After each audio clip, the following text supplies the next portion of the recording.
എന്തായാലും റിലയൻസിൻ്റെ അല്ല, അംബാനിയുടെ മകൻ്റെ എന്തോ കൂടിയ സാധനമാണ് ഹാർദിക് പാണ്ഡ്യയുടെ കയ്യിലുള്ളത്. അല്ലെങ്കിൽ ഈ ടീമിനെ ഇതുപോലെ വച്ച് ചെയ്യില്ല.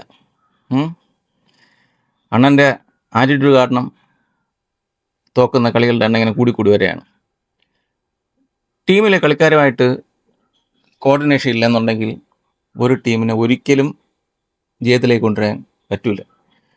കാരണം പാണ്ഡ്യ എന്തെങ്കിലും ചെയ്യണം, അല്ലെങ്കിൽ ടീമിൻ്റെ അവസ്ഥ, ഇത്രയും കപ്പടിച്ച ടീമിൻ്റെ അവസ്ഥ ഇതിനേക്കാളിലും മോശമാവും.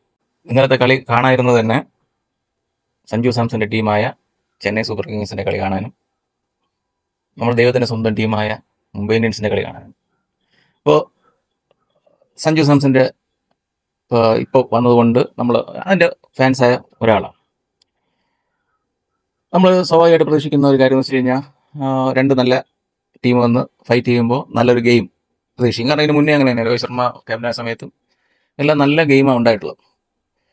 അപ്പോൾ പക്ഷേ എന്തുകൊണ്ടോ നമുക്ക് കഴിഞ്ഞ സീസണിലും ഈ സീസണിലും ചെന്നൈയായിട്ട് കളിക്കുമ്പോൾ നമ്മൾ മോശം റെക്കോർഡുകളാണ് നമുക്കുള്ളത്.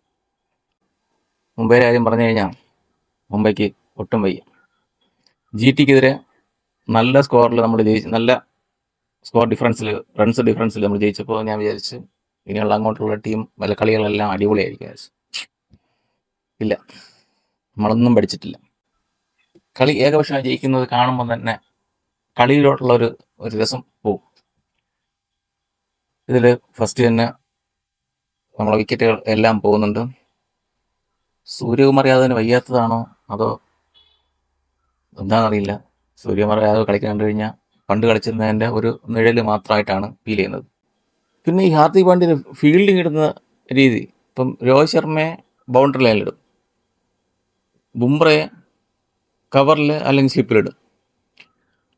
എന്താണ് ഒന്നും മനസ്സിലാവില്ല. മുംബൈ ഇന്ത്യൻസിൻ്റെ ഈ ബാറ്റിങ്ങിൻ്റെ ഇഴച്ചിൽ കാണുമ്പോൾ ഈ പിച്ചിൽ തന്നെയാണോ ഈ ചെന്നൈ സൂപ്പർ കിങ്സ് ഇത്ര 200 റൺ അടിച്ചതെന്ന് നമുക്ക് തോന്നിപ്പോവും. ഇങ്ങോട്ട് ബാറ്റ് കൊള്ളിക്കാൻ പോലും ശ്രമിക്കില്ല. സൂര്യകുമാർ യാദവ് അവിടെ ഇവിടെ എറി വാങ്ങിച്ചു കൂട്ടുന്നു. അയ്യോ, അതിഭീകരം. ഈ നമ്മളെ സ്വന്തം സഞ്ജു അണ്ണൻ്റെ ടീമിലോട്ട് വന്നു കഴിഞ്ഞാൽ, ഞാൻ ഇന്നലത്തെ ഒരു CSK റിവ്യൂല് പറഞ്ഞ പോലെ തന്നെയാണ്, ഒരു ലോകത്തെ ഒരു കളിക്കാരന് ആ ആൾ വിചാരിച്ചാൽ മാത്രമേ ഔട്ടാക്കാൻ പറ്റുമെങ്കിൽ T20 അത് സഞ്ജു സാംസനാണ്. അതിൻ്റെ കാരണം വെച്ച് കഴിഞ്ഞാൽ സഞ്ജു സാംസൺ ഔട്ടായിരിക്കണ ഏത് ബോൾ നോക്കിയാലും ഏറ്റവും മോശം ബോളായിരിക്കും. കാരണം അതറിയാൻ ഔട്ടാവും. പിന്നെ ക്യാപ്റ്റൻ ഋതുരാജിൻ്റെ കാര്യം, സത്യം പറഞ്ഞു കഴിഞ്ഞാൽ ഋതുരാജ് നല്ലൊരു കളിക്കാരനാണ്. ഡൊമസ്റ്റിക് ലെവലാണെങ്കിൽ ശരി തന്നെ, മുന്നത്തെ T20 പിന്നെ IPL ശരി തന്നെയാണ്, നല്ല കളിച്ചിട്ടുള്ള ഒരാളാണ്. ഇപ്പം പുള്ളിക്ക് ഉള്ളിലൊരു പ്രഷർ ഉണ്ടെന്നാണ് തോന്നുന്നത്. കാരണം വെച്ച് കഴിഞ്ഞാൽ ഇപ്പോൾ ഹിറ്റ് ചെയ്യണുള്ളത് എനിക്കൊന്നും പുള്ളി ഹിറ്റ് ചെയ്യേണ്ട ആവശ്യമില്ല. പുള്ളി റൺ എടുത്തു കൊടുത്താൽ മതി. എന്ന് വെച്ച് കഴിഞ്ഞാൽ റൺ ഇല്ലാതെ ഇപ്പം വെറുതെ ഡോട്ട് ബോൾ അടിച്ചു കഴിഞ്ഞാൽ ഓട്ടോമാറ്റിക് പ്രഷറാവും, രണ്ടു കൂട്ടർക്കും പ്രഷറാവും. ഇത് പുള്ളിയും റൺ എടുക്കുന്നില്ല, പിന്നെ ഓപ്പോസിറ്റ് ഇരിക്കുന്ന ആൾക്ക് റൺ എടുക്കാനുള്ള പ്രഷർ ഉണ്ടാക്കുന്നു. പക്ഷെ ഇന്നലെ അങ്ങനെയല്ല. ഇന്നലെ നല്ലൊരു രീതി തുടങ്ങിയ ആളാണ്. ഞാൻ വിചാരിച്ചു ഒരു 50 മേളിൽ പുള്ളി അടിക്കുമെന്ന് വിചാരിച്ചു. അനാവശ്യമായിട്ടൊരു ബോൾ ഹിറ്റ് ചെയ്ത്. കാരണം ബേസിക്കലി ഋതുവൊന്നും ഒരു ഹിറ്ററല്ല, ഹിറ്റ് ചെയ്താൽ പോവും. പക്ഷെ എന്നാലും അദ്ദേഹത്തിൻ്റെ ഒരു പ്ലേസ്മെൻ്റ് ആണ് സ്ട്രോങ് പോയിന്റ്. പക്ഷെ അതൊന്നും ചെയ്യാതെ അനാവശ്യമായിട്ട് ഹിറ്റ് ചെയ്ത് പുറത്തായി. പിന്നെ ചെന്നൈയിലെ ബൗളർമാരുടെ കാര്യം പറയാതിരിക്കാൻ നിവൃത്തിയില്ല. അഖിൽ ഹുസൈനൊക്കെ ബൗളിംഗ് എന്ന് പറഞ്ഞു കഴിഞ്ഞാൽ വേറെ ലെവൽ ബൗളിംഗാണ്. കാരണം അത് നോർമലായിട്ട് തന്നെ നമുക്ക് നല്ല ഇൻ്റർനാഷണൽ ഡെലിവറീസാണ്. അതൊക്കെ വിക്കറ്റ് കിട്ടിയില്ലെങ്കിലേ അത്ഭുതമുള്ളൂ. പക്ഷേ മുംബൈ കുറച്ചുകൂടെ സ്കോർ ചെയ്തിരുന്നെങ്കിൽ കളി ഒരു രസമായിരുന്നു. ഇത് ഏകപക്ഷീയമായിപ്പോയി. അങ്ങനെ പോയിന്റ് ടേബിളിൽ താഴെ കിടന്ന, അടിവാരത്ത് കിടന്ന ചെന്നൈ നേരെ 5ാമത്തെ പൊസിഷനിൽ വന്നു. ചിലപ്പോൾ ഇങ്ങനെ തന്നെ മുന്നോട്ട് വേണമെന്നുണ്ടെങ്കിൽ ഫൈനൽ വരെ എത്താൻ ചാൻസ് ഉള്ള ഒരു ടീമായിട്ട് എന്തായാലും ചെന്നൈ മാറി. ഇനി അടുത്ത കളി കാണുമ്പോൾ അറിയാം. പിന്നെ മുംബൈ ഇന്ത്യൻസിനോട് പിന്നെ ഒന്നും പറഞ്ഞിട്ട് കാര്യമില്ല. കാരണം നമ്മൾ ആഘോഷിച്ച ഒരു ടീമിൻ്റെ അവസ്ഥ പരിതാപകരമൊന്നല്ല, എന്താ പറയേണ്ടതെന്നറിയില്ല.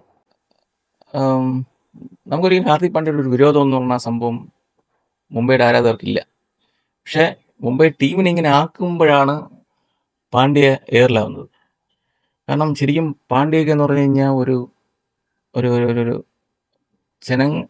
നമ്മൾ സാധാരണ ഒരാൾ ശരിക്കും ഐക്കണായിട്ട് എടുക്കാൻ പറ്റുന്ന ഒരാളാണ്. കാരണം ഏറ്റവും താഴെ തട്ടിൽ നിന്ന് ഉയർന്നു വന്ന് ഇന്നത്തെ ഇന്ത്യൻ ക്രിക്കറ്റിൽ മെയിനായിട്ടുള്ള ഒരാളായി മാറിയ 2 കളിക്കാരാണ് ഹാർദിക് പാണ്ഡ്യയും കൃണാലും.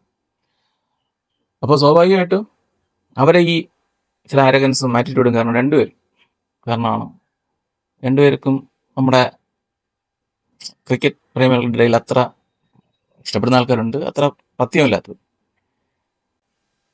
ഇനി മുംബൈ കാര്യം പറഞ്ഞു കഴിഞ്ഞാൽ ഒരു സിനിമ ഡയലോഗ് പറയും പോലെ ഇനിയൊരു തിരിച്ചുവരവില്ല രാമ എന്നാണ് തോന്നണത്.